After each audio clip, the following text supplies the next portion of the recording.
Rádio AGECOM, a rádio do curso de jornalismo da Estácio Teresina. Olá, meu amigo ouvinte, seja bem-vindo ao nosso programa Revista AGECOM, em parceria com a Agência de Comunicação Júnior AGECOM. Você está ligado na Rádio AGECOM, a rádio do curso de jornalismo da Estácio Teresina. Aqui você fica por dentro de todas as informações de eventos e do seu campus.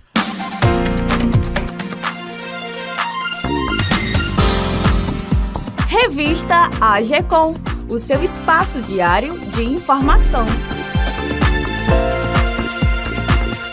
Apresentado pelo meu amigo Pedro Henrique E pelo meu amigo Naam Furtado. Meu caro amigo ouvinte, nós estamos começando o nosso programa de hoje e teremos os quadros Informe AGECOM, Mundo das Profissões, que será apresentado por Mariana Alves, o Destaque Tele, o quadro Esporte Show cheio de notícias quentinhas para vocês, apresentado por nosso colega Isaac Anchieta. Então fiquem ligados que agora entraremos com nossas informações. Olha só, aluno Estácio. Chegou a segunda edição do Comunica Aluno, uma iniciativa da Estácio para selecionar alunos de graduação e pós-graduação de todo o Brasil para ganharem capacitação, experiência e preparo para o mercado de trabalho, produzindo conteúdos para as redes sociais da instituição. Serão disponibilizadas 18 vagas divididas em 3 áreas, sendo 4 vagas para a área de captura, que nessa função o aluno será encarregado de capturar imagens e áudios solicitados para a produção dos conteúdos para as redes. Também 4 vagas para a área de edição, para a realização de seleção, decupagem e edição de imagens e vídeos de forma criativa. E 10 vagas para a função de criador, onde o aluno selecionado atuará como o famoso influenciador, com o objetivo de produzir conteúdos com a linguagem atual. E aí, quer ser um dos alunos produtores de conteúdos da Estácio? Aproveite e inscreva-se, pois você só tem até o dia 27 de maio para participar. Saiba mais sobre o programa e realize a sua inscrição através do endereço eletrônico acesse.estacio.br/comunica/aluno. Um lembrete importante para você, aluno, é que o terceiro ciclo do Avaliando Aprendizado já está disponível. Com o Avaliando o Aprendizado, você estuda e aprende resolvendo exercícios das suas disciplinas, identifica as suas principais dificuldades e ainda tem a chance de ganhar até um ponto extra na AV1 e na AV2. E se você adora uns pontinhos extras, corre para fazer o seu, pois os simulados ficam disponíveis até o dia 15 de junho. Acesse simulado.estacio.br/alunos. Quando o evento é bom, ele se repete. Por isso, vem aí a segunda edição do Amistoso de Vôlei das Agências Experimentais em Comunicação AGECOM e Inove. Se você ficou de fora do primeiro, essa é a sua oportunidade de mostrar o seu talento em quadra, pois agora o evento será aberto para todos os alunos dos cursos de jornalismo e publicidade da Faculdade Estácio Teresina. Então, já vai logo se preparando, porque o segundo amistoso vai ocorrer neste sábado, das 8h20 da manhã às 12h20, na quadra da faculdade. Então, não, agora vamos falar de uma notícia para lá de inusitada. É que uma moradora do bairro Jardim Social, em Curitiba, no Paraná, resolveu adotar um animal de estimação bastante incomum. Há 16 anos, Josefa Benedita do Nascimento convive com a fêmea de sapo, a qual deu o nome de Guilhermina, dentro de sua casa. A mulher contou em reportagem para um portal de notícias local que o anfíbio apareceu em uma escada da residência e foi acolhido porque tinha muito inseto no jardim. E assim, o animal ajuda a manter as dependências da casa em ordem, comendo os insetos que aparecem. E ainda, segundo Josefa, a fêmea do sapo adora receber carinho dela e ela é bem sossegada. Segundo os dados do último boletim epidemiológico divulgado pela Secretaria de Estado da Saúde, a CESAP, em sua 19ª semana epidemiológica, registrou-se no Piauí um aumento de 745,6% nos casos de dengue e um aumento de 5.112,9% nos casos de chikungunya, com a confirmação de 3 óbitos por dengue no estado, ocorridos em Teresina, Novo Santo Antônio, Antônio Almeida, Patos do Piauí, Simplício Mendes e Tanque do Piauí. São os 5 municípios com maior incidência de dengue nesta 19ª semana epidemiológica. Em relação aos casos de chikungunya, o boletim apresenta que Simplício Mendes, Alagoinha do Piauí, São Julião, Monsenhor Hipólito, Alegrete do Piauí, Jaicós, Campo Grande do Piauí e Patos do Piauí como os municípios que apresentaram maior incidência. Ocimar Alencar, supervisor de entomologia da CESAP, destaca que, além das medidas dos gestores municipais e estaduais, a participação da população é essencial para a diminuição dos casos. Então, pessoal, vamos fazer a nossa parte, eliminando objetos que possam acumular água e servir de criadouros do mosquito. Juntos somos mais fortes. E Pedro, outra questão que vem preocupando as autoridades da área da saúde é o crescimento de casos suspeitos de hepatite infantil de causa desconhecida no Brasil. De acordo com o Ministério da Saúde, já são 47 o número de casos em investigação. Os estados com casos em análise são São Paulo, Minas Gerais, Rio Grande do Sul, Rio de Janeiro, Pernambuco, Mato Grosso do Sul, Santa Catarina, Paraná, Espírito Santo, Maranhão e o Goiás. E Naam, ainda falando sobre, os sintomas são de febre, pele amarelada, dor abdominal, vômito, diarreia, urina escura e fezes brancas, em crianças com histórico saudável. E uma das hipóteses levantadas pela comunidade científica é de que a hepatite misteriosa esteja ligada a uma família de vírus chamada adenovírus. E há um segundo fator, como uma infecção prévia pelo novo coronavírus. Rádio AGECOM, a rádio do curso de jornalismo da Estácio Teresina. Olá, meu amigo ouvinte, o quadro Mundo das Profissões de hoje será apresentado por mim, Mariana Alves. Nós vamos falar do professor, que tem uma missão muito importante, a de ensinar. Cabe a este profissional a capacitação de aprendizado de crianças, jovens, adultos. O professor tem como tarefa avaliar o aluno por meio de correções, de provas, de exercício e criar novos conteúdos. Para falar da importância dessa profissão fundamental para a sociedade e também as mudanças relacionadas ao Exame Nacional do Ensino Médio Enem, no quadro Mundo das Profissões de hoje, vamos conversar com o professor de Biologia, Wendel Kennedy Azevedo Vasconcelos. O Wendel atua profissionalmente há 4 anos e é professor de algumas escolas particulares em Teresina e também no município de Campo Maior.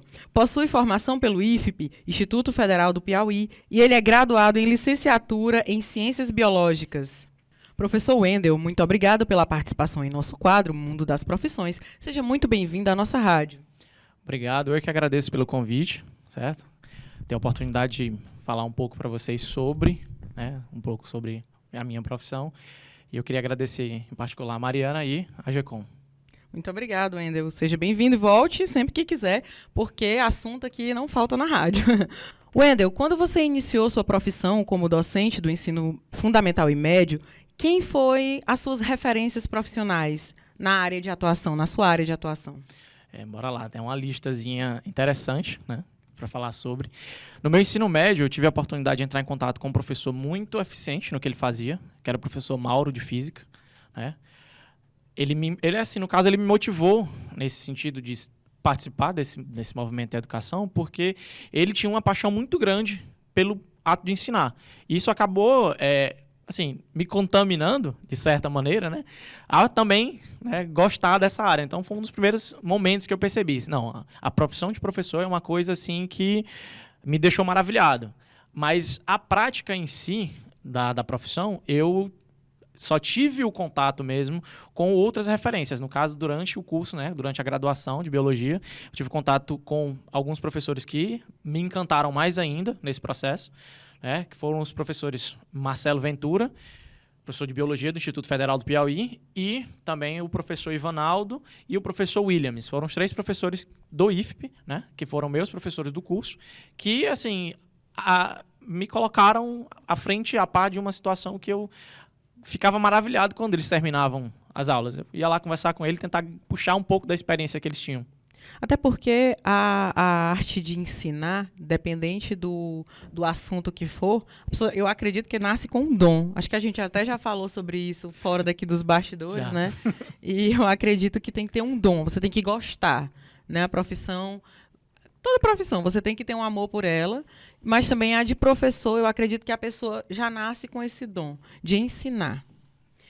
Wendel, em relação às mudanças do novo ensino médio, eu gostaria do novo ensino médio também, da questão do Enem, gostaria de saber o que você pode destacar aqui para a gente. Bora lá. Em relação ao novo ensino médio, a gente tem algumas situações que a gente tem que deixar bem clara para as pessoas quando a gente fala, porque é um ponto de fake news assim absurdas, tá? Porque quais as principais fake news que aparecem? Sempre relacionado à questão da redução da carga horária do professor. O professor, se ele vai ter uma redução da carga horária, obviamente ele vai ter uma redução na folha salarial. Então isso já causa aquele impacto de cara.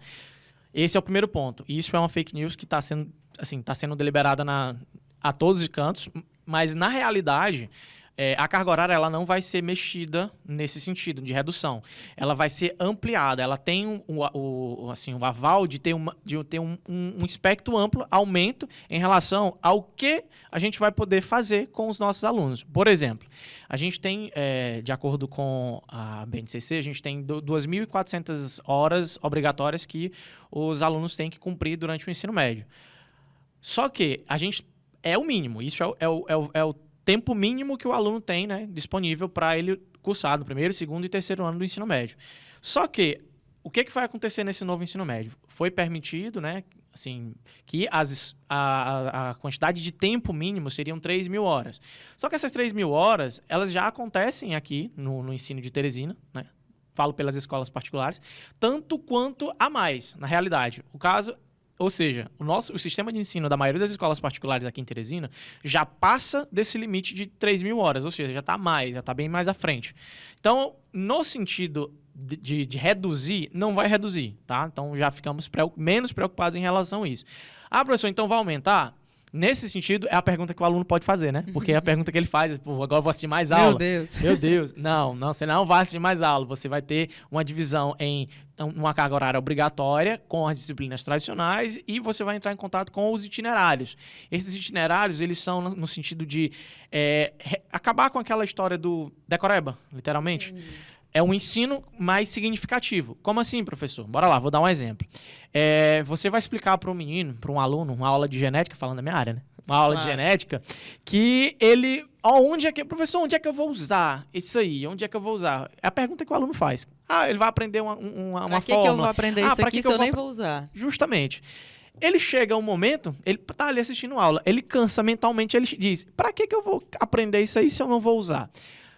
Quando a gente entra em contato com esses itinerários novos, eles justamente vêm para suprir essa necessidade que o aluno tem em relação a procurar um significado naquilo que ele está fazendo. Bora lá de novo no exemplo.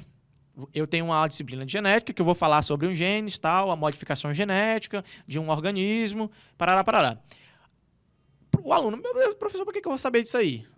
Aí lá se vem o itinerário formativo, né, que, por exemplo, de biotecnologia, que vai literalmente associar a prática à ação do aluno. Ele vai aprender na prática o que é o ensino significativo relacionado à biotecnologia, onde é que é aplicado, como é que se aplica. Ou seja, ele vai perceber na prática como é que aquele assunto é aplicado na sociedade. Ele vai sair da sala de aula, aprender na prática o que foi dito em sala de aula. Justamente.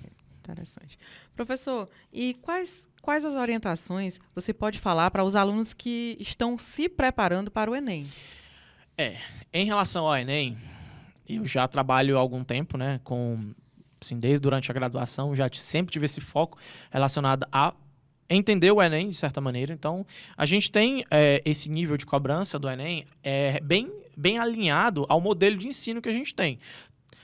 Falando das escolas particulares, novamente, tá? Deixando claro. Nas escolas públicas é um pouco mais... É um passo um pouco mais aprofundado, então eu não tenho conhecimento sobre. Mas, em relação ao ensino médio das escolas particulares, principalmente de Teresina, o nível de ensino ele é bem alinhado ao que o Enem cobra. Ou seja, o aluno ele é preparado no primeiro, no segundo ano... Para vocês terem uma ideia, no primeiro e no segundo ano, para o Enem. No terceiro ano, é só para finalizar, ou seja, é só para fechar a chave da preparação. A dica que eu dou para os alunos em relação a como melhorar o seu desempenho nesse sentido é procurar entender, né, como é que o Enem funciona. O Enem ele não vai te cobrar aquele negócio conteudista, aquele quanto mais conteúdo você sabe, não. Ele trabalha de uma forma um pouco mais, como é que eu posso dizer para vocês, interdisciplinar, essa questão... Deixa eu ver o que mais. Não tão direta, uma coisa mais interpretativa, ou seja, uma coisa mais... Por exemplo, as questões elas utilizam sempre bases de reportagem, sempre base com notícias, sempre base de uma descoberta. Isso como referência para aquela questão. Nesse sentido, o aluno ele percebe que aquele conteúdo dele está no dia a dia. É o que o novo ensino médio está atrelado. Mas, assim, nesse sentido, a preparação para o Enem, ela passa diretamente... obviamente, por resoluções de questões em relação ao conteúdo. É o que eu pratico com meus alunos. Eu sou da época do Psyu, Também. que vinha os roteiros, que você tinha que ler não sei quantos livros. Eu sou antiga, eu sou dessa época. Eu então, eu vejo que agora, parece que agora tá mais fácil. Tem nesse sentido da gente achar que tá mais fácil. Na nossa época, tinha lá o Psyu. A minha foi a última turma do Psyu, né? Foi 2009, 2010. Foi o último ano do Psyu. Foi a década, assim, ele acabou ali naquele ano que eu fiz, né? Que era o programa seriado de ingresso à universidade, bem famoso. Quem não conhece, o Psyu você fazia o primeiro ano, terminava, aí tinha todo um roteiro. O professor, ele trabalhava... Professor de biologia, trabalhava com os assuntos que iam para o Psyu. Literatura, se tinha 10 obras para serem lidas, a gente tinha que estudar aquelas 10 obras referente ao primeiro ano Não lembro. Enfim, vamos pular. Mas assim, a gente trabalhava Camões, né? Eu lembro que era Camões, essas coisas, e eu gostava muito de literatura. Então, quando chegava, aí você fazia uma prova no final do ano, aí você tinha uma quantidade. Se você não atingisse aquela quantidade ou zerasse alguma disciplina, você estava fora do Psyu. Você tinha que, quando você terminasse o ensino médio, você ia fazer o geralzão, que era 4 dias de prova na Federal e 2 dias na 4 dias na UFP e 2 dias na Federal. E eu acabei fazendo, que eu reprovei, tinha um professor meu que dizia que a UFP, ele era até professor de biologia, Eita, não vou lembrar o nome dele. Mas, enfim, ele dizia que os 4 dias da UFP era carnaval e os 2 dias da UESP era Réveillon. Ele sempre brincava. Mas, assim, me parece mais fácil. Assim. Porque, assim, o Enem, ele tá mais, assim, atrelado, literalmente, o que a gente faz no ensino médio, pros alunos, né? Tipo assim, não tem aquela questão conteudista. Não é o nível de conteúdo que está sendo cobrado. Está sendo cobrado é o desempenho que o aluno tem durante todo esse período de preparação. O Psyu, tinha um modelo eficiente? Eu acho que tinha. Ele tinha um modelo eficiente de cobrança. Por quê? Porque ele cobrava literalmente o primeiro ano. O aluno se preparou. Fazia o conteúdo do primeiro ano. Na minha opinião, eu achava hoje o Psyu mais fácil do que sabe, porque você estudava, porque você fazia o Psyu relacionado àqueles assuntos que você estudou o ano todo, né? E na escola que eu estudava, a gente ainda fazia o simuladão, né? Tinha um simulado do Psyu. E assim, e existia, eu lembro que, tu lembra das como é? Revisão de Psyu que tinha? Que tinha as revisões. E eu lembro que vendia também o livro do Psyu, e vendia também as questões, atividades, e vendia também aquele negócio da literatura, tinha lá, porque a gente tinha que responder sobre os livros. O que eu acho eficiente... foram várias revisões. Mas o que eu acho eficiente em relação ao Psyu daquela época é porque a gente forçava o aluno a ler. Ou ele lia a literatura, ou ele não fazia a prova de jeito nenhum. Mas é interessante. Voltando a falar sobre a sua profissão, eu gostaria de saber como foi que você percebeu que, olha, eu vou ser professor. Essa história aí eu tenho na ponta da língua. Bora lá. A primeira vez que eu disse, é isso aqui que eu quero pro resto da minha vida, né? Foi no estágio, no Colégio José Gomes Campos. Isso você já estava no curso, já estava fazendo curso, já estava no estágio. Eu já tinha aquela predisposição, né? Mas eu não tinha a certeza de que aquilo ali era o que eu queria ainda. Mas a certeza veio nesse dia. Eu recebi uma das, entre aspas, piores turmas da escola. Eu coloco entre aspas por quê? Porque, para mim, não existe pior turma. Existe um conceito que é colocado na cabeça dos meninos, que aquele ali é a pior turma, eles acabam aceitando aquele conceito e só reproduzindo. Então, eu não compactuo com essa ideia. Então, nesse sentido, eu recebi, entre aspas, né, a pior turma. E eu botei na minha cabeça, olha, eu vou tentar mudar bem aqui a situação. Uma escola pública da Santa Maria, da Codip, né? Mais especificadamente ali no bairro Parque Ferraz. Então, a realidade é totalmente da periferia mesmo, certo? Não é uma realidade que eu trabalho hoje, é bem diferente.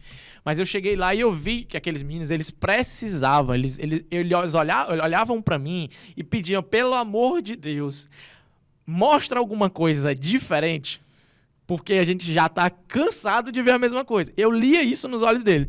Eu fiz uma coisa diferente, uma coisa que normalmente a pessoa, quando está iniciando alguma carreira, sempre tem aquela energia, aquela novidade. Então, eu trouxe novidades para eles. E eu olhei, no dia na primeira prova que eles fizeram minha, eu cheguei na sala para aplicar a prova, eles estavam estudando no quadro, escrevendo no quadro, um escrevendo, o outro falando, e eles com o material que eu produzi para eles. Eu produzi um material e entreguei para eles. Eles estavam estudando com esse material que eu entreguei para eles. E eu olhei assim, cara, eu acertei o que eu tô fazendo. Então foi ali que meu olho literalmente brilhou e disse, é isso aqui que eu quero fazer, que é o retorno, esse retorno que eles me deram. Tá? Então, é muito bom, né, se identificar demais. com a profissão. Eu que o diga. E assim, qual dica que você dá para pessoa que quer... Porque assim, eu conheço amigos que estão na academia que dizem, olha, eu quero seguir a docência. Então, qual a dica que você dá para essas pessoas? Bora lá, primeira dica que eu dou. Não se frustrar no primeiro problema que acontecer dentro de uma sala de aula. Conheço vários exemplos de profissionais que seriam profissionais, assim, maravilhosos, que se frustraram durante o curso, no estágio, não tiveram um bom estágio, se frustraram com as situações que ocorreram e acabaram desistindo da docência por esse motivo. Então, eu digo, não largar, né, a situação na primeira frustração, porque é sorte. E nem perder o brilho, né? Perder o brilho. Essa vontade de fazer diferente que você acabou de citar. Isso acontece com todo mundo. Nem todo mundo vai ter a sorte de encontrar uma turma perfeita, uma turma que ele consiga lidar bem, que ele consiga ter esse retorno. Então, o mundo não é perfeito. O mundo é bem caótico. Então, a gente não se frustrar com o primeiro problema que aparecer. Problemas acontecem, tá? Normalmente, todos os dias. Então, eu falo até para amigos meus que já desistiram da profissão, que fizeram um curso comigo, e eu disse, cara, se tu não... Eu tô falando aqui especificamente de 2 pessoas, né, 2 amigos meus, que se eles não tivessem desistido, eles seriam professores maravilhosos. Qualquer um, eu boto minha mão no fogo pelos 2 e dizer assim, se você tirar qualquer professor aqui de Teresina e colocar ele aqui para dar aula, vai ser perfeito. Então, é esse ponto que eu falo. Não deixar as frustrações que a profissão tem no início acabar com a carreira que você tem pra frente. E problema sempre vai ter, né? eu sou diferente, eu gosto de desafio. Quanto mais difícil, melhor. Wendel, eu agradeço demais pela sua participação aqui no quadro Mundo das Profissões. Foi muito enriquecedor pra gente. Fique à vontade para voltar sempre que você puder. A Rádio Revista AGECOM está de portas abertas. O nosso papo foi muito bom. Assim, parecia um podcast, né, minha gente? Fique à vontade para você voltar sempre. A gente tinha várias outras perguntas para se fazer, porque quanto a nível fundamental e médio, que é a base de todos nós, a gente fica assim, muito curioso. Principalmente essas mudanças do ensino, que elas são relativamente sempre novas, sempre está tendo uma mudança, sempre acontece uma mudança, seja de forma de ensinar, seja de conteúdo, o ensino ele não para, né? Então eu fico muito agradecida de ter você aqui. Eu que agradeço pelo convite. Obrigado. Rádio AGECOM, a rádio do curso de jornalismo da Estácio Teresina. Meu amigo ouvinte, para encerrar o nosso quadro Informe de hoje, nós estamos recebendo aqui no nosso estúdio o professor Pedro Henrique Rebelo, do NPJ, Núcleo de Práticas Jurídicas da Estácio Teresina. Professor Pedro, seja bem-vindo aos nossos estúdios e fala aí desse convite para a gente. Oi, Mariana, olá, agradecendo pela oportunidade, queria aqui convidar todos da comunidade, todos da Estácio, para que a gente possa estar na próxima segunda, dia 23 de maio, a partir das 8h30, no nosso Núcleo de Prática Jurídica, que da instituição, para receber o Tribunal de Justiça, que por meio do Núcleo Permanente de Métodos de Práticas Consensuais de Solução de Conflitos, o NUPEMEC, vai estar nos visitando. O nosso coordenador, doutor Virgílio Madeira, juiz titular da 4ª Vara de Família, vem representando o tribunal e nesta ocasião vai conhecer nossa estrutura, vai dar uma palavrinha com os nossos alunos em prol de uma parceria que a Estácio, por meio do NPJ, o Tribunal de Justiça, a Psicologia e o setor de contabilidade estão buscando em razão de uma proposta feita pelo tribunal. Muitíssimo obrigado pelo espaço, Mariana. Professor, seja bem-vindo. Você é dono da rádio já, praticamente, tá certo? Você é de casa. A rádio está sempre de portas abertas para lhe receber. E é assim, sempre que tem uma pauta, vem até a gente que a parceria da gente é forte. Muito obrigado. Rádio AGECOM, a rádio do curso de jornalismo da Estácio Teresina. O destaque tele de hoje é que os alunos do curso de fisioterapia da Estácio Teresina estão realizando o projeto Fisioterapia na Comunidade, com promoção da saúde e atuando na reabilitação dos pacientes e moradores da comunidade Vila da Paz. No dia 27 de maio, o curso de Psicologia da Estácio vai promover o primeiro Imersão PICE. O objetivo da realização do evento é apontar os caminhos para formar psicólogos multipotenciais, indo além da prática clínica. Será também compartilhado as diversas ferramentas para se conquistar uma carreira sólida na psicologia. O evento vai abordar 3 grandes áreas: desenvolvimento pessoal, empreendedorismo e marketing integral. Aluna Estácio, chegou o momento de você aprender as estratégias de empreendedorismo, inovação, marketing que fizeram com que a cantora Anitta se tornasse uma lenda no mundo da música e dos negócios. A experiência, projetos e estratégias ao longo dos 12 anos de carreira da cantora como empresária e executiva serão tema de um curso na Estácio, o curso digital Anitta Prepara. Terá o conteúdo dividido em módulos sempre exemplificados com os casos reais da vida de Anitta e será lançado através de uma live nas redes sociais da cantora e da Estácio no dia 23 de maio.